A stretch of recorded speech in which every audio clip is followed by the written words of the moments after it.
الحمد لله رب العالمين ولا عاقبة للمتقين ولا عدوان إلا على الظالمين وأشهد أن لا إله إلا الله وحده لا شريك له وأشهد أن محمدا عبده ورسوله أما بعد.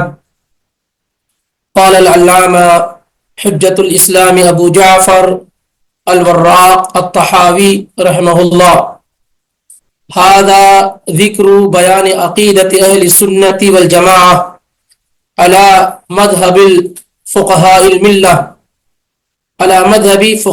الملة أبي حنيفة النعمان بن ثابت الكوفي وأبي يوسف يعقوب بن إبراهيم الأنصاري وأبي عبد الله محمد بن الحسن الشيباني رضوان الله عليهم أجمعين وما يعتقدون من أصول الدين ويدينون به رب العالمين.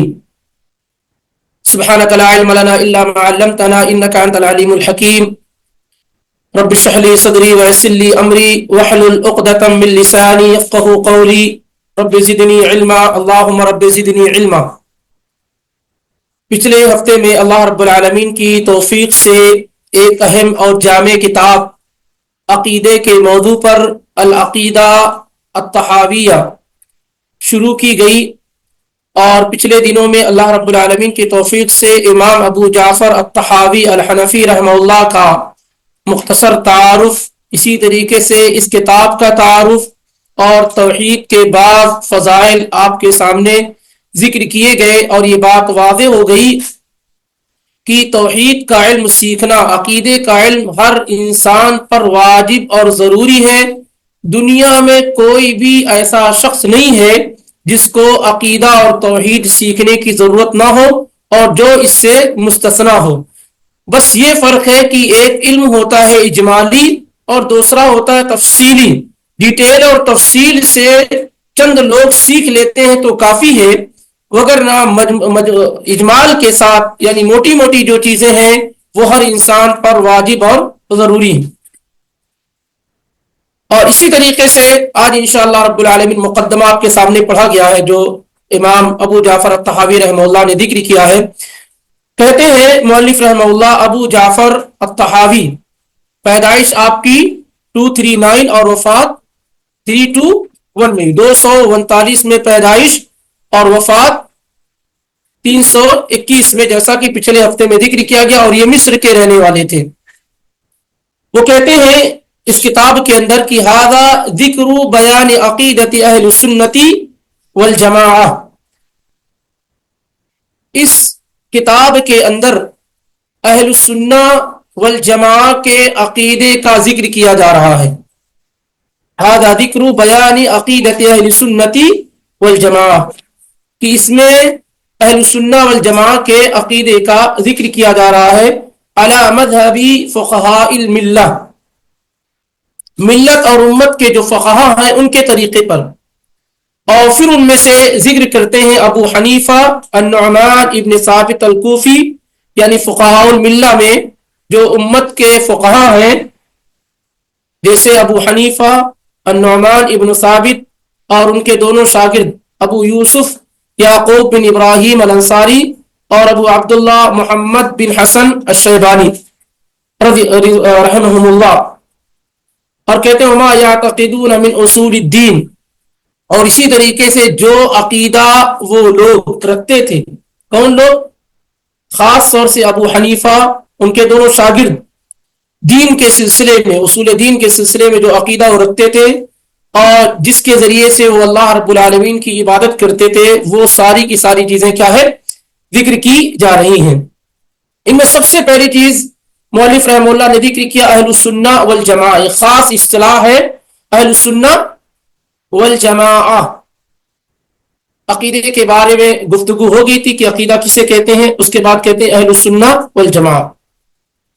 یہ لفظ سب سے پہلے دوسری ہجری کے اندر، سن دوسری یعنی دوسری جو سن ہجری ہے اس کے اندر استعمال کیا گیا، اور یہ جو ہے عام طور سے ان لوگوں کے اپوزٹ اور خلاف استعمال کیا گیا جو صحابہ اور تابعین کی جماعت سے نکل گئے۔ تو ان کے مقابلے میں مثال کے طور پر خوارج ہو گئے، روافظ ہو گئے، مرجیہ ہو گئے، ان لوگوں کے مقابلے میں سب سے پہلے یہ لفظ کیا ہے استعمال کیا گیا، اہل السنہ والجماع. گویا کہ اس لفظ کے ساتھ صحابہ میں کوئی معروف معاملہ نہیں تھا. یہ بعد میں تقریباً اللہ کے نبی علیہ الصلوۃ والسلام کی وفات کے تقریباً 150-200 سال کے بعد اس کا استعمال کیا گیا. اور سب سے پہلے اس کا استعمال کرنے والے امام بخاری رحمہ اللہ کے اساتذہ ہیں، ان کے ٹیچرز وغیرہ یہ استعمال کیے ہیں. لفظ اہل السنہ والجماع یہ دو لفظوں کا مرکب ہے، مجموعہ ہے، دونوں کو کمبائن کیا گیا ہے، ملایا گیا. ایک السنہ ہے اور دوسرا الجماع ہے. ایک سنہ اور دوسرا کیا ہے الجماع ہے. کیونکہ یہ دونوں کو اس لیے ساتھ اکٹھا ذکر کیا گیا اہل السنہ والجماع کی سنت اور والے اور جماعت والے، کیونکہ بہت سارے لوگ ایسے ہیں جو سنت کو فالو کرتے ہیں لیکن جماعت کے ساتھ نہیں ہوتے ہیں، کچھ جماعت کے ساتھ ہوتے ہیں لیکن سنت کی اتباع کے بغیر ہوتے ہیں. اس لیے اہل السنہ والجماع کا یہ طریقہ کیا ہے استعمال کیا گیا.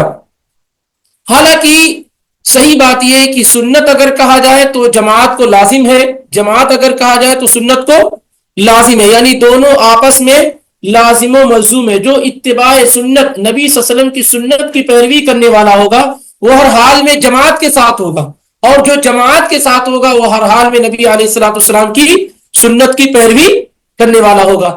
لیکن بہت سارے لوگ ایسے آئے جنہوں نے اس کے درمیان کیا ہے تفریق کی، دعویٰ یہ کیا کہ ہم نبی صلی اللہ علیہ وسلم کی سنت کو فالو کرتے ہیں لیکن صحابہ کے طریقے سے ہٹ گئے، صحابہ کے طریقے سے ہٹ گئے. اور پھر اسی طریقے سے انہوں نے جماعت بنائی اور اپنی جماعت کو جماعت المسلمین کہنا انہوں نے شروع کر دیا. باذن اللہ اس سلسلے میں آگے بات آپ کے سامنے آئے گی بھی. اور اسی لیے اللہ کے نبی صلی اللہ علیہ وسلم نے ان دونوں کی طرف اشارہ کیا اپنی احادیث کے اندر کہ سنت کو بھی فالو کیا جائے اور ساتھ ہی ساتھ جماعت کو بھی فالو کیا جائے، یعنی دونوں کو اختیار کیا. جیسے نبی علیہ الصلوۃ والسلام نے کہا ستفترق هذه الامه على 73 فرقہ، کی فرقہ یہ امت 73 فرقوں میں ڈیوائیڈ ہو جائے گی، تقسیم ہو جائے گی، منقسم ہو جائے گی. کلھا فی النار الا واحدہ، سب جہنم میں جانے والے ہوں گے سوائے ایک کے، وہی الجماعہ، اور وہ جنت میں جانے والا جو گروہ ہوگا وہ کیا ہوگا جماعت ہے. یہ روایت سنن ابو داؤد میں 4596 میں، اور امام الترمذی نے روایت کیا 2640 میں، اور امام ابن ماجہ نے 3993 میں. اور دوسری روایت اسی طریقے سے ملتی جلتی، آپ نے فرمایا ما انا علیہ الیوم واصحابی، کہ جو بچنے والے نجات پانے والا جو گروہ ہے وہ ہوگا جو جس پر میں آج ہوں اور میرے صحابہ ہیں جو اس طریقے پر ہوں گے وہ کیا ہے نجات پانے والے ہوں گے. قرآن نے بھی ذکر کیا ومن یشاقق الرسول، جو آدمی رسول کی اتباع نافرمانی کرے ویتبع غیر سبیل المومنین، اور پیروی کرے مومنوں کے راستے کے علاوہ کسی اور راستے کی. اب ظاہر اس میں سب سے پہلے جو شامل ہو رہے ہیں کون سی جماعت ہے صحابہ کی جماعت ہے. تو صحابہ کی جماعت کو چھوڑ کر کے، تابعین کی جماعت کو چھوڑ کر کے اگر کوئی شخص کسی اور کی اتباع کرے تو کیا ہے وہ نولہ ما تولی ونصلہ جہنم، اللہ تعالیٰ اس کو کیا ہے جہنم میں پھینک دیں گے. تو اس لیے ایسا نہیں ہے کہ ایک آدمی اپنی مرضی سے قرآن اور حدیث کو سمجھنے کی کوشش کرے، بلکہ اس سلسلے میں اسے صحابہ کی فہم، ان کی تھاٹ، ان کا خیال یہ انتہائی کیا ہے ضروری ہوگا، اور اللہ تعالیٰ نے اسے قرآن میں ذکر بھی کر دیا. تو یہاں پر اللہ کے نبی علیہ الصلوۃ والسلام نے کیا ذکر کیا کہ یہاں پر جماعت ہے کہ جو نجات پانے والا گروہ ہوگا وہ کون سا ہوگا وہی الجماعہ، وہ ہوگا جو جماعت کے ساتھ ہوگا. اب جماعت کیا ہے؟ ایک ہوتی ہے جماعت الدین اور دوسرا جماعت الابدان. اگر کوئی آدمی تنہا ہے اور کتاب و سنت پر قائم ہو تو جماعت، اگر کوئی آدمی تنہا ہے اور کتاب و سنت پر قائم ہو تو کیا ہے وہ جماعت. اور کوئی آدمی بہت سارے لوگوں کے ساتھ ہے لیکن کتاب و سنت پر قائم نہیں ہے تو جماعت نہیں. جماعت کا جو تصور اسلام میں ہے کہ اسے جماعت کہا جاتا ہے جو کتاب و سنت کے ساتھ کیا ہے قائم ہو. جو اس سے ہٹ گیا وہ فرقہ بن گیا, وہ جماعت نہیں ہے. جیسے مثال کے طور پر صحابہ کی ایک جماعت ہے, صحابہ کیا ہے جماعت ہے, جو لوگ اس سے ہٹے وہ فرقہ بن گئے, وہ جماعت نہیں رہ گئے. تو یہ قاعدہ یاد رکھیے کہ جماعت کا تصور اسلام میں یہ ہے کہ جو کتاب و سنت اور صحابہ کے ساتھ قائم ہو وہ جماعت ہے, جو اس سے ہٹ جائے وہی فرقہ ہو جاتا ہے. وہ کیا ہو جاتا ہے, وہی فرقہ ہو جاتا ہے, اور فرقہ وہ جو مذموم ہے. نبی علیہ الصلوۃ والسلام نے ایک دوسری بھی حدیث میں کہا, بہت مشہور روایت ہے, آپ نے کہا علیکم بسنتی وسنت الخلفاء الراشدین المہدیین تمسکوا بها وعضوا علیہا بالنواجذ. کہ آپ صلی اللہ علیہ وسلم نے کہا تم پر ضروری ہے, لازم ہے میری سنت, میرا طریقہ, اور اسی طریقے سے خلفائے راشدین کا طریقہ, اور اسے مضبوطی سے کیا ہے پکڑے رہنا. تو اس حدیث میں اللہ کے نبی نے الجماع کہا اور یہاں کیا کہا سنت کا. اسی سے ماخوذ یہ نام لیا گیا کہ اہل السنتی والجماع, یعنی وہ افراد, وہ لوگ جو اللہ کے نبی صلی اللہ علیہ وسلم کی سنت کو کی پیروی کرنے والے, خلفائے راشدین کی سنت کی پیروی کرنے والے, اور صحابہ کی جماعت کے ساتھ شامل ہونے والے, ان کے ساتھ رہنے والے ہیں, تو ان کو اہل السنہ والجماع کیا ہے کہا جاتا ہے. لیکن عام طور سے جب اہل السنہ کہا جائے تو اہل السنہ کہا جائے تو یہ مقابل میں استعمال ہوتا ہے روافض اور شیعوں کے. سب سے پہلے جب آپ اس کا استعمال کیا گیا اہل السنہ تو اس کس کے مقابلے میں آیا, اہل الروافض و شیعہ, جو شیعہ اور روافض ہیں ان کے مقابلے میں کیا ہے اہل السنہ کہا گیا. جیسے کہا جاتا ہے سنی اور شیعی, اس زمانے میں بھی کیا ہے سنی اور شیعی. تو عام سب سے پہلے جو اہل السنہ کا لفظ استعمال کیا گیا اہل السنہ صرف, تو یہ روافض کے مقابلے میں, شیعوں کے مقابلے میں استعمال کیا گیا. اور جب اہل السنہ والجماعت دونوں ایک ساتھ استعمال کیا گیا تو اس سے مراد کیا, وہ سارے جیسے روافض ہیں, خوارج ہیں, جہمیہ ہیں, مرجیہ ہیں, قدریہ ہیں, جبریہ ہیں, یہ جتنے فرقے ہیں ان کے مقابلے میں کیا ہے اہل السنہ والجماع کا لفظ استعمال کیا گیا.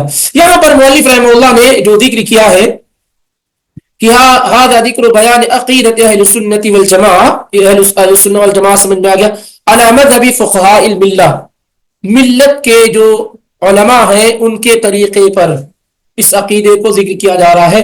بہتر ہوتا کہ مؤلف رحمہ اللہ کہتے ہیں منہم, یعنی امت کے جو فقہاء ان میں سے ابو حنیفہ ان کے دونوں شاگرد, لیکن چونکہ مؤلف رحمہ اللہ پہلے شافعی تھے اور بعد میں کیا ہو گئے حنفی ہو گئے, بعد میں کیا ہو گئے حنفی, یعنی پیدائش ان کی شافعی مسلک میں ہوئی لیکن بعد میں وہ حنفی ہو گئے. اور اس کا ایک اثر یہاں پر کیا ہے, کسی نہ کسی, اسی لیے کہا جاتا ہے جب آدمی کسی جھنڈے کو پکڑ لیتا ہے تو کچھ نہ کچھ تعصب شروع ہو. اتنے بڑے امام ہیں, واقعی بہت بڑے امام, امام ابو جعفر الطحاوی رحمہ اللہ بہت بڑے امام ہیں, محدث کبیر ہیں, فقیہ ہیں, اور ان کی عظیم کتابوں میں شرح معانی الاثار, مشکل الاثار, یہ سب عظیم کتابیں ہیں. لیکن اس کے باوجود چونکہ اب وہ امام ابو حنیفہ رحمہ اللہ کو فالو کرتے تھے یا ان کے تھاٹ آف اسکول پر انہوں نے پڑھا, تو یہاں پر جب انہوں نے ذکر کیا کہ فقہاء الملہ, ملت کے جو فقہاء ان کا یہ عقیدہ ذکر کیا جا رہا ہے, تو کہا ابو حنیفہ اور اسی طریقے سے ان کے دونوں شاگرد, یہ تین کا نام ذکر کیا اور لوگوں کا نام ذکر نہیں کیا. اگر یہ کہتے کہ منہم, ان امت کے فقہاء میں سے کیا ہے ابو حنیفہ ان کے دونوں شاگرد ہیں, تو بات زیادہ بہتر ہوتی. لیکن انہوں نے ایسا نہ ذکر کر کے کہا کہ اس میں کوئی شبہ نہیں ہے کہ ابو حنیفہ ان کے دونوں شاگرد رحمہم اللہ یہ سب کیا ہے فقہاء الملہ, یہ امت کے فقہاء میں سے ہیں, لیکن صرف یہی فقہاء ایسا نہیں, صرف یہی علماء ایسا نہیں ہے. تو بہتر ہوتا کہ اگر وہ ایسے ذکر کرتے کہ منہم, ان میں سے امام ابو حنیفہ اور ان کے دونوں شاگرد ہیں, تو یہ زیادہ بہتر ہوتا. تو کہا کہ ابو حنیفہ نعمان ابن ثابت الکوفی رحمہ اللہ, یہ بہت ضروری چیز ہے کہ یاد رکھیے عقیدہ جو ذکر کر رہے ہیں خاص طور سے انہی لوگوں کا عقیدہ ہے جو اس کتاب میں ذکر کیا جا رہا ہے. ابو حنیفہ نعمان ابن ثابت رحمہ اللہ یہ مشہور امام ہے, اور چاروں ائمہ میں جو مشہور ہیں ان میں سب سے بڑے ہیں. سن 80 ہجری میں آپ کی پیدائش ہوئی اور 150 ہجری میں آپ کی وفات ہوئی. عربی کیلنڈر کے حساب سے ہجری 150 میں آپ کی کیا ہے وفات ہوئی, اور اسی سال امام شافعی رحمہ اللہ کی ولادت ہوئی. جس سال امام ابو حنیفہ رحمہ اللہ کی وفات ہوئی اسی سال امام شافعی رحمہ اللہ کی پیدائش ہوئی، اور جس سال امام شافعی رحمہ اللہ کی وفات ہوئی اسی سال امام مسلم رحمہ اللہ کی پیدائش ہوئی، یعنی 204 ہجری میں۔ اور اس میں کوئی شک و شبہ نہیں کہ فقہ وغیرہ میں آپ بالکل امام تھے امام ابو حنیفہ رحمہ اللہ، اور کسی کے لیے یہ جائز اور درست نہیں ہے کہ وہ امام ابو حنیفہ رحمہ اللہ کی شان میں ادنا سی بھی گستاخی کرے۔ امام شافعی رحمہ اللہ کہتے ہیں الناس عیال فی الفقہ الی الامام ابی حنیفہ، لوگ فقہ میں امام ابو حنیفہ رحمہ اللہ کے محتاج ہیں، لوگ فقہ میں امام ابو حنیفہ رحمہ اللہ کے محتاج ہیں، لیکن یہ کہ وفوق کل ذی علم علیم، ہر عالم کے اوپر عالم، ہر جاننے والے کے اوپر کیا ہے؟ جاننے والا ہے۔ تو اس طریقے سے یہ کہنا کہ یہ آپ سب سے بڑے امام ہیں، آپ سے بڑا کوئی عالم نہیں، یہ خطا اور غلطی ہے۔ اگر یہ کہا جائے کہ آپ بڑے اماموں میں سے ایک امام ہیں تو یہ کیا ہے؟ درست اور صحیح ہے۔ جیسے عام طور سے ہمارے بہت سارے بھائی کیا ہے؟ امام اعظم کہتے ہیں، اگر ان کا مقصود یہ ہو کہ آپ چاروں اماموں میں سب سے بڑے عمر کے حساب سے تب تو ٹھیک ہے، لیکن اگر یہ مقصد ہے کہ چاروں اماموں میں سب سے بڑے عالم ہیں تو یہ کیا ہے؟ محل نظر ہے، یہ محل نظر ہے کہ چاروں اماموں میں سب سے بڑے عالم ہیں، ایسا نہیں ہے۔ لیکن بہرحال جیسا کہ میں نے ذکر کیا، جو تعصب ہے تو تعصب انسان کو کیا ہے؟ اندھا بنا دیتا ہے۔ یہاں پر انسان کسی کی تعریف میں، جب آدمی کسی سے محبت کرتا ہے تو اس کی تعریف میں غلو کر دیتا ہے، کسی سے نفرت کرتا ہے تو اس کی برائی میں کیا ہے؟ وعد سے آگے بڑھ جاتا ہے۔ اور ہمیں حکم دیا گیا ہے کہ کونوا قوامین بالقسط، ہم کیا ہے؟ عدل اور انصاف کے ساتھ کیا ہے؟ قائم رہے، عدل اور انصاف کے ساتھ قائم رہے۔ جیسے بہت سارے لوگ یہی کہتے ہیں امام بخاری اور امام ابو حنیفہ رحمہ اللہ کا مقارنہ اور کمپیئر کراتے ہیں، حالانکہ سب کی بالکل ضرورت نہیں، کسی کی فیلڈ اور کسی کا میدان الگ ہے، کسی کا میدان الگ ہے۔ اور اسی طریقے سے کہتے ہیں ابو یوسف یعقوب بن ابراہیم الانصاری، ابو یوسف کے نام سے مشہور ہے، اور امام ابو حنیفہ رحمہ اللہ کے بڑے ہی خاص شاگرد ہیں، قاضی القضاء، چیف جسٹس ہیں امام ابو یوسف، جن کا نام یعقوب بن ابراہیم، اور انہیں سے کہا تھا ابو حنیفہ رحمہ اللہ نے کہ اے ابو یعقوب، اے ابو یوسف، ہر چیز مت لکھا کرو جو میں کچھ کہتا ہوں، آج میں کچھ کہتا ہوں کل کچھ کہتا ہوں اور اسے رجوع کر لیتا ہوں، اس لیے ہر وہ چیز جو میں کہہ رہا ہوں اسے لکھا نہ کرو۔ تو اور ان کی وفات 183 ہجری میں ہوئی، امام 182 میں، ابو یوسف یعقوب بن ابراہیم رحمہ اللہ، اور یہ خاص شاگرد ہیں ان کے، اور جو امام ابو حنیفہ رحمہ اللہ کے دوسرے جو شاگرد ہیں ان کے بھی استاد کیا ہے؟ امام ابو یوسف یعقوب بن ابراہیم ہے۔ بہت سارے لوگ یہ کہتے ہیں کہ اگر یہ مذہب حق پر نہیں ہوتا تو پوری دنیا میں سب سے زیادہ یہ کیوں پھیلتا؟ اس کی بڑی وجہ پھیلنے کی یہ ہے کہ کہا جاتا ہے الناس علی دین ملوکہم، لوگ اپنے بادشاہوں کے دین پر ہوتے ہیں۔ تو امام ابو یوسف رحمہ اللہ چیف جسٹس سے قاضی القضاء تھے، وہی سلیکٹ کرتے تھے قاضی، جج، فتویٰ دینے والے، اور وہی پھیلاتے تھے پوری دنیا کے اندر۔ تو اس طریقے سے ظاہر ہے کہ جب وہ سلیکٹ کر کے بھیج رہے ہیں تو اکثر لوگ کیا ہے؟ امام ابو حنیفہ رحمہ اللہ کے مذہب کے پیروکار ہوں گے، اور اس وجہ سے اس مذہب کو انتشار حاصل ہوا، پھیلا، اور خوب اس کو پھیلنے میں مدد دی، یہ وجہ ہے بڑی۔ اور تیسرے شاگرد ان کے ہیں جن کا ذکر ہوا ہے، دوسرے شاگرد ابو عبداللہ محمد بن حسن الشیبانی، ان کی وفات 189 ہجری میں ہوئی، یہ بھی امام ابو حنیفہ رحمہ اللہ کے بڑے عظیم شاگرد ہیں۔ امام صاحب کے تمام اقوال کو اکٹھا اور جمع کرنے والے امام محمد بن حسن الشیبانی ہے۔ کہا جاتا ہے لولا محمد لما راح ابو حنیفہ، اگر امام محمد نہ ہوتے تو لوگ جانتے نہیں کہ امام ابو حنیفہ کون ہیں، کیونکہ پورے ان کے فتاوے کو، ان کی باتوں کو اکٹھا کرنے والے اور کتابی شکل دینے والے کون ہیں؟ امام محمد بن حسن الشیبانی ہیں۔ اور یہ بات یاد رکھیں کہ جیسا ہم سمجھتے ہیں ہمارے درمیان جو تقلید ہوتی ہے، اندھ وشواس ہے، ایسا معاملہ ان ائمہ کے ساتھ نہیں ہے۔ کبھی بھی آپ کے ذہن و دماغ میں یہ نہ آئے کہ امام ابو یوسف ہو، یا امام محمد بن حسن الشیبانی ہو، یا امام ابو جعفر الطحاوی ہو، یا خود امام ابو حنیفہ رحمہ اللہ، ان میں سے کسی نے اس طرح کی تقلید وغیرہ نہ کیا، نہ اس کو پسند کیا ہے۔ بلکہ امام ابو جعفر الطحاوی کا کہنا ہے کہ تقلید تو غبی آدمی کرتا ہے، بیوقوف آدمی کرتا ہے، جاہل آدمی کرتا ہے، پڑھا لکھا آدمی، علم والا آدمی تقلید کیسے کرے گا؟ کیونکہ تقلید کا مطلب ہوتا ہے بغیر دلیل کے کسی کی بات کو کیا ہے مان لینا اور تسلیم کر لینا. تو خود امام ابو جعفر الطحاوی رحمہ اللہ نے کیا ہے اس کا کنڈم کیا. اور ان کے شاگرد امام حنیفہ رحمہ اللہ کے دونوں شاگرد امام محمد بن حسن الشیبانی اور امام ابو یوسف یعقوب بن ابراہیم دونوں نے 130 مسائل میں اختلاف کیا اپنے امام ابو حنیفہ رحمہ اللہ سے.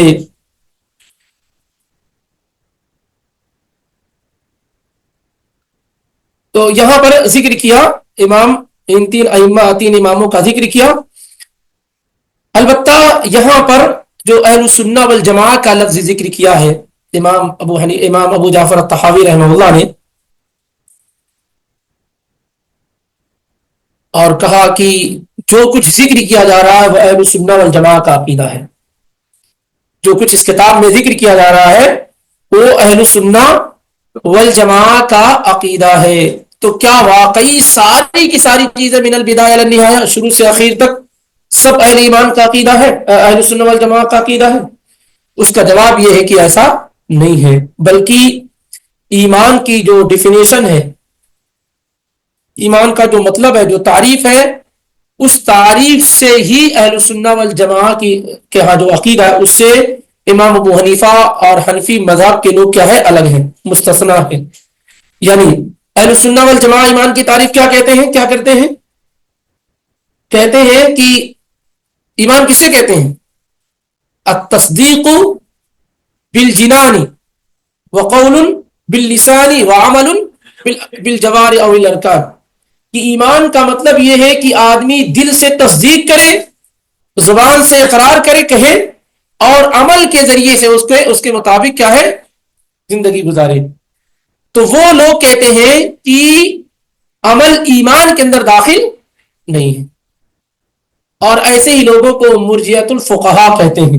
امام ابو حنیفہ اور ان کے ماننے والوں کا عقیدہ یہ ہے کہ عمل جو ہے ایمان کے اندر داخل نہیں ہے، جبکہ اہل السنہ والجماعہ متفق ہیں کہ عمل کیا ہے ایمان کے اندر داخل. اللہ تعالیٰ نے کہا ما کان اللہ لیضیع ایمانکم، اللہ تعالیٰ تمہارے ایمان کو ضائع کرنے والا نہیں ہے. تمام مفسرین متفق ہے کہ یہاں ایمان سے مراد کیا ہے؟ نماز ہے. یعنی وہ لوگ جو بیت المقدس کی طرف رخ کر کے جنہوں نے نماز پڑھی اور ان کی وفات ویسی حالت میں ہو گئی، کیونکہ 16-17 مہینے مدینہ آنے کے بعد بھی آپ بیت المقدس کی طرف رخ کر کے نماز پڑھتے رہے. تو اس دوران جن صحابہ کی وفات ہوئی ان کے بارے میں صحابہ یہ کہنے لگے، بعض صحابہ کی انہوں نے جو نماز پڑھی ہے نہ جانے وہ قبول ہوئی کہ نہیں ہوئی. تو اللہ تعالیٰ نے اس کا جواب دیا کہ وما کان اللہ لیضیع ایمانکم، اللہ تمہارے ایمان کو یعنی نمازوں کو ضائع اور برباد کرنے والا نہیں ہے. تو اصل معاملہ یہی ہے کہ جو اختلاف ہے یہ بڑا اختلاف ہے اس کتاب کا، جو اہل السنہ والجماعہ سے بالکل مختلف ہے. اہل السنہ والجماعہ کیا کہتے ہیں کہ ایمان نام ہے زبان سے اقرار کرنے کا، دل سے سچا جاننے کا، اور اسی کے مطابق کیا ہے عمل کرنے کا. عمل ایمان کے اندر کیا ہے داخل ہے، شامل ہے. اور یہ کہ عمل کرنے سے ایمان بڑھتا ہے اور نہ کرنے سے ایمان کیا ہے کرتا ہے. یزید بطاعت الرحمن وینقص بطاعت الشیطان، اللہ کی اطاعت کرتے تو ایمان بڑھتا ہے اور شیطان کی اطاعت کرتے تو ایمان کیا ہے گھٹتا ہے. اور اس کے بھی یہ قائل نہیں ہو، کہتے ہیں کہ ان اہلہ فی اصلہ سوا، اصل ایمان میں سارے لوگ برابر ہیں. یعنی جو ایمان ابو بکر کا ہے، جو عمر کا ہے، جو میرا ہے، جو آپ کا، اس اصل ایمان میں سب کیا ہے برابر ہے. یہ بھی کیا ہے اہل سنہ والجماعہ کے خلاف ہے. لیکن یہ نہیں کہا جائے گا کہ اس سے وہ کٹ گئے، بلکہ یہ کہا جائے گا اس مسئلے کے اندر وہ اہل سنہ والجماعہ کے منہج پر نہیں ہے. یہ بات یاد رکھیے، ہمارے پاس یہ بڑی غلط فہمی پائی جاتی ہے. ایک آدمی سے کوئی غلطی ہو جاتی ہے تو اس کو منہج سے ایگزٹ کر دیتے ہیں. کیا کر دیتے ہیں؟ کہتے ہیں کہ آپ جو ہے منہج پر نہیں، اہل سنہ والجماعہ میں سے نہیں، اہل الحدیث میں سے نہیں ہے، فوراً ایگزٹ کر دیتی ہے. طریقہ انتہائی غلط ہے. اگر کوئی آدمی کسی ایک جگہ اس سے خطا اور غلطی ہو رہی تو یہ کہا جائے گا کہ اس مسئلے کے اندر وہ اہل السنہ والجماعہ کے منہج اور ان کے طریقے پر نہیں ہے، نہ کہ کسی ایک عمل کی وجہ سے، کسی ایک چیز کی وجہ سے آپ ان کو کیا ہے منہج سے نکال دیں. تو یہاں پر یہ کہا جائے گا کہ یہاں اس معاملے کے اندر ایمان کے بارے میں جو امام ابو حنیفہ اور ان کے شاگردوں کا عقیدہ ہے وہ اہل سنہ والجماع کے طریقے پر نہیں ہے. اور یہاں پر دو جگہ پر اختلاف ہو رہا ہے. ایک یہ کہ ایمان کی تعریف میں اور اصل ایمان میں. امام ابو جعفر طحاوی نے لکھا ہے کہ اصل ایمان میں سب برابر ہیں. اصل ایمان میں کیا ہے؟ سب برابر ہیں. اور یہ اہل سنہ والجماع کہتے ہیں نہیں، اصل ایمان میں ہی سب کیا ہے؟ مختلف ہے. خود عمر رضی اللہ تعالیٰ عنہ کہتے ہیں لو اوزن ایمان ابی بکر بایمان اہل الارض لرجح بہم. اگر تنا امام دارقطنی وغیرہ نے روایت کیا ہے اور صحیح ہے یہ کہ عمر بن خطاب رضی اللہ تعالیٰ عنہ نے کہا کہ اگر ابو بکر کے ایمان کو ایک ترازو میں رکھ دیا جائے اور باقی سارے دنیا والے کے ایمان کو ایک ترازو میں رکھ دیا جائے تو اکیلا ابو بکر کا ایمان کیا ہے؟ بھاری ہو جائے گا. تو معلوم کیا ہوا کہ اصل ایمان میں بھی لوگ کیا ہے؟ برابر نہیں. جو ایمان ابو بکر رضی اللہ عنہ کا وہ عمر کا نہیں، جو عمر کا وہ عثمان کا نہیں. تو اصل ایمان میں بھی سب کیا ہے؟ برابر نہیں. اور اس لیے بھی کہ ایمان گھٹتا اور بڑھتا. اگر یہ کہہ دیا جائے کہ اصل ایمان میں سب ایک ہے تو اس کا مطلب یہ کہ ایمان گھٹتا اور بڑھتا یہ بھی معاملہ ہے، کیونکہ یہ بھی اہل سنہ والجماع کا خاص عقیدہ ہے کہ ایمان گھٹتا اور بڑھتا. اس کے سلسلے میں جب انشاءاللہ ہم اس موضوع پہ پہنچیں گے تو گفتگو اس پہ کی جائے گی، کیونکہ ایمان گھٹتا اور بڑھتا. اس طرح کی کئی آیات اور احادیث موجود. اللہ تعالیٰ نے کہا انما المؤمنون الذین اذا ذکر اللہ وجلت قلوبهم واذا تلیت علیہم آیاتہ زادتہم ایمانا. اور امام بخاری رحمہ اللہ نے صحیح بخاری میں اس سلسلے میں بڑی عمدہ گفتگو کی اور کنڈم کیا نام کے بغیر ان لوگوں کا جو یہ کہتے ہیں کہ ایمان گھٹتا اور بڑھتا نہیں ہے. تو یہاں پر جو ذکر کیا ہے مؤلف رحمہ اللہ نے کہ یہ عقیدہ اہل السنہ والجماع ہے اور اہل السنہ والجماع کا یہ عقیدہ ہے، تو ہم یہاں کہیں گے کہ یہاں مؤلف رحمہ اللہ سے چوک ہوئی ہے، خطا اور غلطی ہوئی ہے.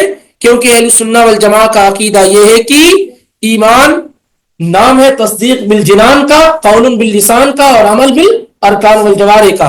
اور یہ کہ ایمان گھٹتا اور بڑھتا ہے، جبکہ امام ابو حنیفہ اور ان کے دونوں شاگردوں کا عقیدہ یہ کہ ایمان گھٹتا بڑھتا نہیں ہے. اور یہ کہ ایمان کے لیے کافی ہے کہ آدمی زبان سے کہہ دے اور دل میں عقیدہ رکھ لے، اس سے عمل سے کر کے دکھانا ضروری نہیں ہے. اور ایسے ہی لوگوں کو مرجیت الفقہا کہتے ہیں، مرجیہ کہتے ہیں. مرجیہ کا مطلب یہ ہے کہ وہ لوگ عمل کو ڈیلے کر دیتے ہیں، عمل کو ایمان میں داخل اور شامل نہیں مانتے ہیں. اسی وجہ سے کیا ہے ان کو مرجیہ کہتے ہیں. اور یہ بھی درست اور صحیح منہج پر نہیں ہے اس مسئلے کے اندر. باقی انشاءاللہ اس سلسلے میں اور آگے بات آئے گی.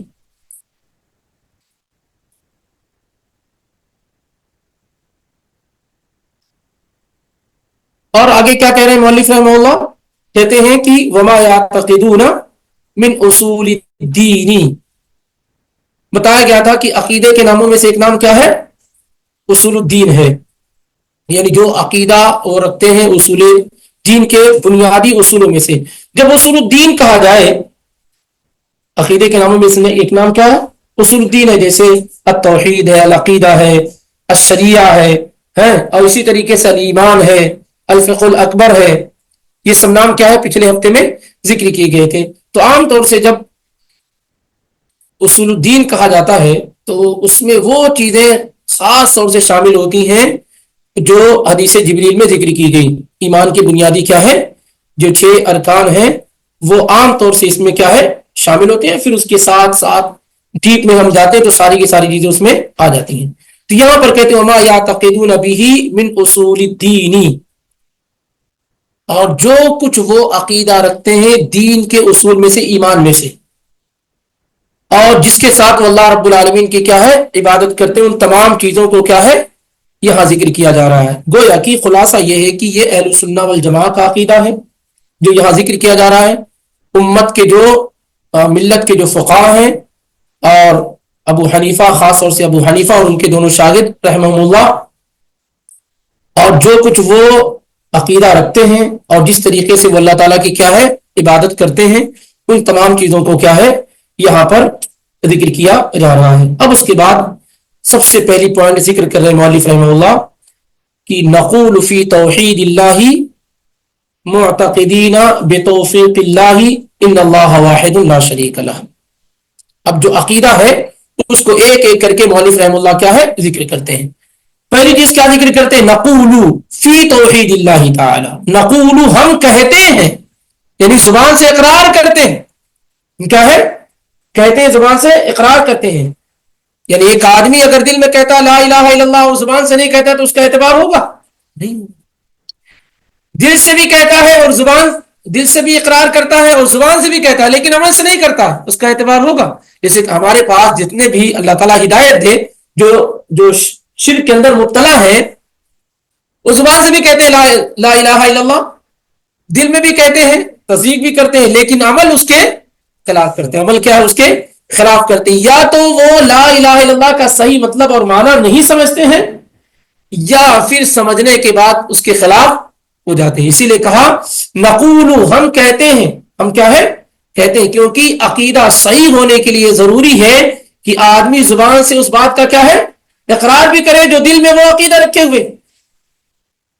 جو دل میں عقیدہ اس کا ہے کہ اللہ ایک ہے، اس کا کوئی شریک نہیں ہے، دل میں یہ عقیدہ ہے، تصدیق کا سچا جاننا ہے، تو زبان سے بھی کیا ہے؟ اس کا اقرار کرے اور پھر عمل اسی کے مطابق کیا ہے؟ وہ کرے. اسی لیے کہا نقول، ہم کہتے ہیں. صرف یہ نہیں کہا کہ نعتقد فی توحید اللہ، یہ نہیں کہا کہ ہم اللہ تعالیٰ کے بارے میں عقیدہ رکھتے ہیں صرف، یا نصدق، ہم اللہ تعالیٰ کے بارے میں تصدیق کرتے ہیں، بلکہ کیا کہا؟ نقول. قال یقول کے معنی کہنے کے ہوتے ہیں. نقول ہم کہتے ہیں فی توحید اللہ، اللہ تعالیٰ کی توحید کے بارے میں، معتقدین عقیدہ رکھتے ہوئے. دونوں چیزیں ذکر کر دی، کہنا زبان سے اور عقیدہ کہاں؟ دل سے. نقول فی توحید اللہ، ہم اللہ تعالیٰ کی توحید کے بارے میں کہتے ہیں، معتقدین عقیدہ رکھتے ہوئے، اس حال میں کہ ہمارا یہ عقیدہ ہے اللہ کی توفیق سے. کیا ہے؟ کیا کہتے ہیں؟ ان اللہ واحد لا شریک لہ. ہمارا کیا عقیدہ ہے؟ ہم کیا کہتے ہیں؟ کہ اللہ تعالیٰ تنہا ہے، یکتا ہے، اس کا کوئی بھی شریک نہیں ہے، اس کا کوئی بھی شریک نہیں ہے. اب یہاں پر سب سے پہلی چیز کیا؟ فی توحید اللہ، اللہ تعالیٰ کی توحید کے سلسلے میں. توحید کسے کہتے ہیں؟ وحدہ یوحد، توحید جس کے معنی ہوتے ہیں کہ کسی چیز کو ایک بنا لینا. کسی چیز کو کیا ہے؟ ایک بنا لینا. جب ہم کہتے ہیں توحید یا اللہ کی توحید یا توحید اللہ، تو اس کا مطلب ہوتا ہے کہ ہم اللہ تعالیٰ کو ایک بناتے ہیں، ایک جانتے ہیں ان تمام چیزوں میں جس میں اللہ تعالیٰ کو ایک جاننا ماننا ضروری ہے. انشاءاللہ اس کی تفصیل آگے آ رہی ہے. تو یہ لفظ توحید، لفظ توحید یہ استعمال کیا گیا ہے، استعمال کیا جاتا رہا. نبی صلی اللہ علیہ وسلم نے بھی استعمال کیا اور صحابہ نے بھی استعمال کیا. اس کی لا الہ الا اللہ کو کلمۃ التوحید بھی کہتے ہیں، کلمۃ التقوی بھی کہتے ہیں. اور اللہ کے نبی علیہ الصلوۃ والسلام نے جب معاذ بن جبل رضی اللہ تعالیٰ عنہ کو کہاں بھیجا تھا؟ یمن. تو کیا کہا تھا؟ انک تاتی قوما من اہل الکتاب، آپ ایک ایسی قوم کے پاس جا رہے جو اہل کتاب ہے. فلیکن اول ما تدعوہم الی ان یوحدوا اللہ، تو سب سے پہلے جس چیز کی طرف تم انہیں دعوت دینا ہو کیا ہوگی؟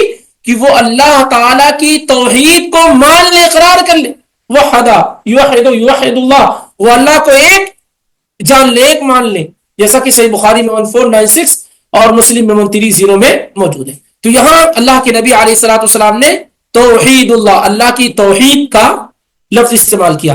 ایسے ہی ایک صحابی کہتے ہیں کہ اللہ کے نبی صلی اللہ علیہ وسلم کے بارے میں جب آپ نے تلبیہ پکارا میقات پر، تو کہا فأحل رسول اللہ صلی اللہ علیہ وسلم بالتوحید، تو اللہ کے نبی علیہ الصلوۃ والسلام نے توحید کا تلبیہ پکارا. کون سا تلبیہ پکارا؟ توحید کا تلبیہ پکارا.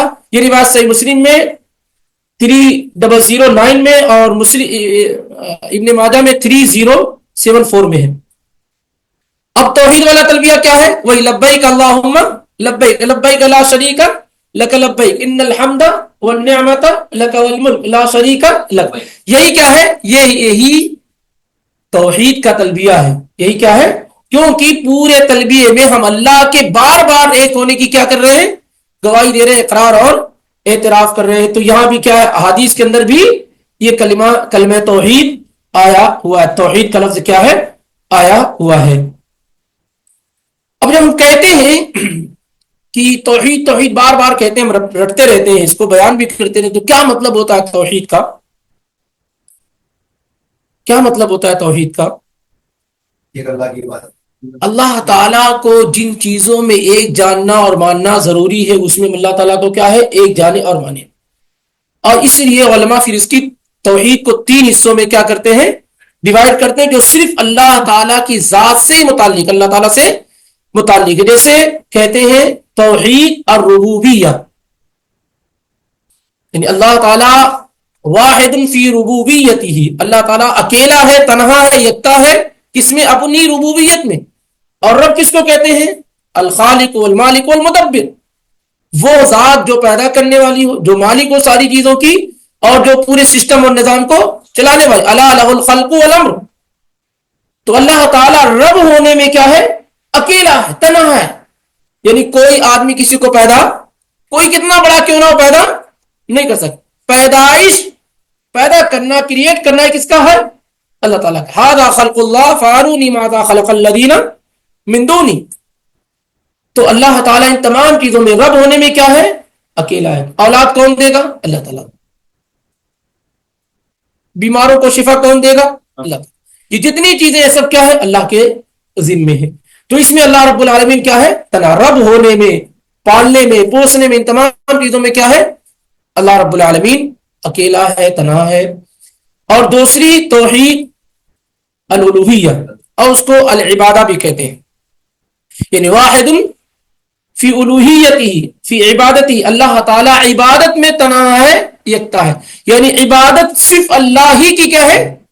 کی جا سکتی ہے. عبادت صرف کس کی؟ اللہ رب العالمین ہی کی جا سکتی ہے. عبادت کی جتنی بھی اقسام ہیں، جیسے مثال کے طور پہ دعا کرنا، نظر ماننا، منت ماننا، جو ہے قربانی کرنا، حج کرنا، عمرہ کرنا، نماز پڑھنا، یہ سب کیا ہے؟ سب عبادت ہے. عبادت صرف کس کے لیے ہو سکتی ہے؟ صرف اللہ رب العالمین. اس میں تنہا ہے. ایک رکعت اور بھی آپ کسی اور کے لیے نہیں پڑھ سکتے. ایک مرتبہ بھی زندگی میں آپ قربانی کسی اور کے نام پہ نہیں کر سکتے. ایک مرتبہ بھی عمرہ کسی اور کے لیے آپ نہیں کر سکتے. ایک مرتبہ بھی نظر اور منت کسی اور کے لیے آپ، کیونکہ یہ سب اللہ کا حق ہے. قل ان صلاتی ونسکی ومحیایا ومماتی للہ رب العالمین لا شریک لہ وبذلک امرت وانا اول المسلمین. آپ کہہ دیجئے کہ میری نماز، میری قربانی، میری زندگی، میری موت سب اللہ کے لیے، جو سارے جہان کا پالا نہار ہے، جس کا کوئی بھی شریک نہیں ہے. اور اسی طریقے سے تیسری قسم آتی ہے توحید الاسماء والصفات. توحید الاسماء والصفات، اللہ تعالیٰ اپنے ناموں میں اور اپنی صفات میں کیا ہے؟ تنہا، یکتا ہے، بے مثل ہے. عام طور سے اس توحید میں آ کر کے لوگ گمراہ ہو جاتے ہیں. اس توحید میں آ کر کے کیا ہے؟ لوگ گمراہ ہو جاتے ہیں، اور اس میں بڑے بڑے لوگ گمراہ ہوتے ہیں. جیسے مثال کے طور پر اس میں گمراہی کیسے ہوتی ہے؟ اللہ تعالیٰ اپنے ناموں میں اور اپنی صفات میں کیا ہے؟ تنہا ہے. اللہ تعالیٰ اپنے ناموں میں اور اپنی صفات میں تنہا ہے. کیا مطلب ہے اس کا؟ جیسے مثال کے طور پر جیسے الرحمن ہے، اللہ تعالیٰ کا نام ہے، اللہ تعالیٰ کا نام ہے. اللہ تعالیٰ اپنے اس نام میں کیا ہے؟ تنہا، یکتا ہے، بے مثل ہے. یا اسی طریقے سے جو اللہ تعالیٰ کے نام الرحیم ہے، الرحمن ہے نا، اگر آپ خاص طور سے الف لام لگا دیتے ہیں تو خاص ہو جائے گا اللہ رب العالمین کے لیے. اور اس کے اندر جو معنی پایا جاتا ہے اس میں کیا ہے؟ وہ مکمل صرف اللہ تعالیٰ ہی کے ساتھ خاص ہے. جیسے مثال کے طور پر کسی کا نام ہو سکتا ہے رحیم ہو، لیکن اس کے اندر رحمت نام کی کوئی چیز، لیکن جب اللہ تعالیٰ رحیم کہتا ہے تو رحمت سے بھرا ہوا. کسی بندے کا نام غفور ہو سکتا ہے، لیکن ہو سکتا ہے اس کو کسی کو معاف کرنا نہ آتا ہو، اپنوں کو نہ معاف کرتا ہو، لیکن اللہ تعالیٰ کیا ہے؟ غفور ہے، تو سب کو کیا ہے؟ معاف کرنے والا ہے. صفت ہے جیسے مثال کے طور پر اللہ رب العالمین کی اللہ تعالیٰ دیکھتا ہے اور بندہ بھی دیکھتا ہے. تو اللہ تعالیٰ اپنے دیکھنے میں کیا ہے؟ تنہا ہے، یکتا ہے، بے مثل ہے. کوئی اللہ کی طرح دیکھ، آپ کو پیچھے بھی نظر نہیں آتا ہے کہ کیا ہے، آپ کو آ رہا پیچھے نظر، اور اللہ تعالیٰ سے کوئی چیز مخفی اور پوشیدہ نہیں. سننا آپ کو 1 کلومیٹر کا بھی سنائی نہیں دیتا، اور اللہ تعالیٰ سے کوئی بھی چیز ایسی نہیں جو اس کو ایک چیونٹی بھی چلتی ہے تو اس کی آہٹ کو اللہ تعالیٰ کیا ہے؟ سنتا ہے. ایک پتا بھی گرتا ہے تو اللہ تعالیٰ کے کیا ہے وہ علم. تو اللہ تعالیٰ اپنی تمام صفات میں کیا ہے یکتا ہے. لیس کمثلہ شیء، اس کے جیسی کوئی چیز نہیں، وہ سننے اور جاننے والا ہے.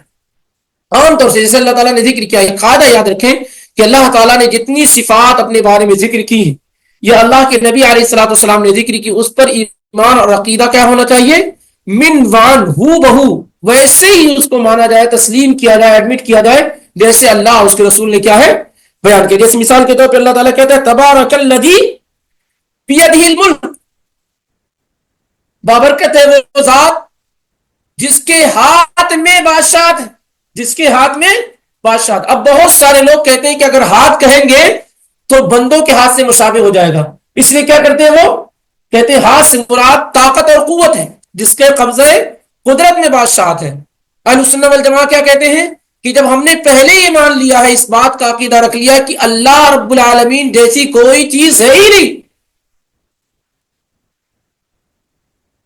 لیس کمثلہ شیء، آپ مشابہت سے کیوں ڈر رہے ہیں؟ اس لیے نہ کہ فلاں کا ہاتھ فلاں کے مشابہ نہ ہو جائے.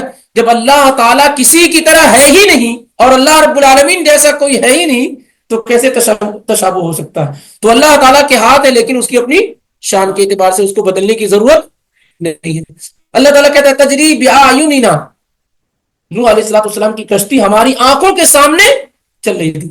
تو آنکھ اللہ تعالیٰ نے ذکر کیا، ہم اس کو کیا ویسے ہی بنوان تسلیم کریں گے، اس کا کوئی اس کی کوئی تعویل وغیرہ نہیں کریں گے. اللہ تعالیٰ نے پٹلی کا ذکر کیا، اللہ تعالیٰ نے پیر کا ذکر کیا، اللہ تعالیٰ نے انگلیوں کا ذکر کیا ہے، اللہ تعالیٰ نے وجہ چہرے کا ذکر کیا ہے. ہم ان تمام چیزوں کو ویسے ہی منوان کیا ہے تسلیم کریں گے. منوان کیا ہے اس کو تسلیم، اور کسی بھی چیز کی کوئی تعویل اور اپنی جانب سے معنی بیان نہیں کریں گے. جیسے مثال کے طور پر اللہ تعالیٰ نے عرش کا ذکر کیا ہے، کرسی کا ذکر کیا ہے. اب ہر آدمی کیا ہے اپنے اپنے اعتبار سے سوچتا ہے کہ جیسے ہم سوچ رہے ہیں ویسے ہی اللہ تعالیٰ کے بارے میں بھی بیان کر رہے ہیں. اس میں کیا بیان کر رہے ہیں بہت سارے لوگ کہ عرش پر کرسی رکھی ہوئی ہے، اس پہ اللہ تعالیٰ کیا ہے بیٹھا ہوا ہے. نعوذ باللہ. سمجھ رہے ہیں؟ حالانکہ یہ معنی بیان کیا سلف میں کسی نے کہ کرسی سے آپ نے کرسی اپنی سمجھ لی، کرسی سے آپ نے کیا ہے اپنی کرسی سمجھ لی، جبکہ یہ عام قاعدہ کی سب سے بڑی مخلوق اللہ کی کیا ہے، سب سے بڑی مخلوق اللہ تعالیٰ کی کیا ہے مخلوق سمجھتے ہیں؟ اللہ خالق ہے، باقی ساری چیزیں کیا ہے مخلوق ہے. مخلوق میں سب سے بڑی مخلوق کیا ہے؟ انسان، ہاں فرشتے. سب سے بڑی مخلوق کیا ہے عرش ہے، اور اس کے بعد کرسی ہے. کرسی عرش کے مقابلے میں کیسے ہے؟ جیسے ڈیزرٹ ہے نا، کسی ڈیزرٹ میں رنگ ڈال دی جائے تو کتنی جگہ ہے، ایسے ہی عرش کے مقابلے میں کیا ہے کرسی. لیکن اب ہم اور آپ کیا ہے یہ خطا اور غلطی کرنے کی کوشش کرتے ہیں. اس لیے اللہ تعالیٰ نے اللہ عرش پر مستوی، اور عرش ساری مخلوقات پر مقدم ہے اور اس پر اللہ رب العالمین ہے، یعنی اللہ سے اوپر کوئی چیز نہیں ہے. اور کرسی کے بارے میں عبداللہ بن عباس رضی اللہ عنہ نے کیا بیان کیا؟ موضع القدمین، اللہ تعالیٰ کے قدم مبارک رکھنے کی جگہ. بہرحال، اور اس کو یہ مؤلف رحمہ اللہ نے ذکر کیا، یہ توحید کی کیا ہے قسمیں ہو گئی اور آگے آئیں گی بھی. اور نقول فی توحید اللہ معتقدین بتوفیق اللہ ان اللہ واحد لا شریک لہ، ہم اللہ تعالیٰ کی توحید کے بارے میں کہتے ہیں اللہ کی توفیق سے یہ عقیدہ رکھتے ہوئے کہ اللہ تعالیٰ تنہا ہے، اس کا کوئی بھی شریک نہیں ہے. انشاءاللہ اس کو مزید آئندہ ہفتے میں مکمل کرنے کی کوشش کی جائے گی، کیونکہ یہ سب سے اہم بات ہے جو یہاں ذکر کی گئی، سب سے اہم پوائنٹ ہے جو اللہ تعالیٰ کے بارے میں یہاں کیا ہے ذکر کی جا رہی ہے. اور انشاءاللہ 2 سے 3 منٹ میں پھر ہم بلوغ المرام کا درس مختصر انداز میں لیں گے بھی.